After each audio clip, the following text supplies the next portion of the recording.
Sub topic হচ্ছে diodes and logic Gates. এই diodes এবং লজিক গেটস টপিক থেকে সেমিকন্ডাক্টর টপিকে সেমিকন্ডাক্টর চ্যাপ্টারে 6টা কোয়েশ্চেন এসছে প্রিভিয়াস ইয়ার্সে 2022, 23, 24 মিলিয়ে। সো এটা সব থেকে হাই ওয়েটেজ একটা টপিক।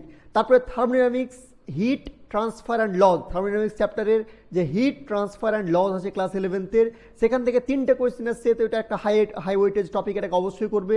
ওয়েব প্রপার্টিজ যেটা আছে আমাদের ওয়েব ক্লাস 11 থেকে, সে ওয়েব প্রপার্টিজের ফ্রিকোয়েন্সি স্পিড রিলেশন থেকে 3টে কোয়েশ্চেন এসেছে, যেটা খুব ইম্পর্টেন্ট এই বছরের জন্য, সেটা ভালো করে করবে। রে অপটিক্স যদি দেখি, mirror, lens, sign convention and images, কোথায় কি ইমেজেস ফর্ম হচ্ছে সেটা যদি দেখি, রে অপটিক্স টপিকের ফ্রম ক্লাস 12, সেখান থেকে 3টে কোয়েশ্চেন এসে, সেটা খুব ভালো করে করবে। এরপর যদি মডার্ন ফিজিক্স দেখি, ডিউয়াল নেচার, ডি ব্রগলি আর নিউক্লিয়াস, এই 3টে সাব টপিক আছে মডার্ন ফিজিক্সে। ডিউয়াল নেচার, ডি ব্রগলি আর নিউক্লিয়াস, এই 3টে টপিক থেকে যদি ভালো করে তোমরা প্র্যাকটিস করো, তাহলে খুবই হাই ওয়েটেজ চান্স আছে। এখান থেকে 5টা কোয়েশ্চেন এসে প্রিভিয়াস ইয়ার্সে, এবছর মিনিমাম 3-4টা কোয়েশ্চেন এক্সপেক্ট করতেই পারো তোমরা। কারেন্ট ইলেকট্রিসিটি যদি দেখি, তাহলে circuits, Ohm's law, EMF, electromagnetic ইন্ডাকশনস আর ইলেকট্রোম্যাগনেটিক ফোর্স থেকে যে কোয়েশ্চেন আছে, সেখান থেকে তোমরা কোয়েশ্চেন আর পিডিএফ গুলো ডাউনলোড করতে গেলে ডিসক্রিপশন বক্সে দেখো, ডিসক্রিপশন বক্সে লিঙ্ক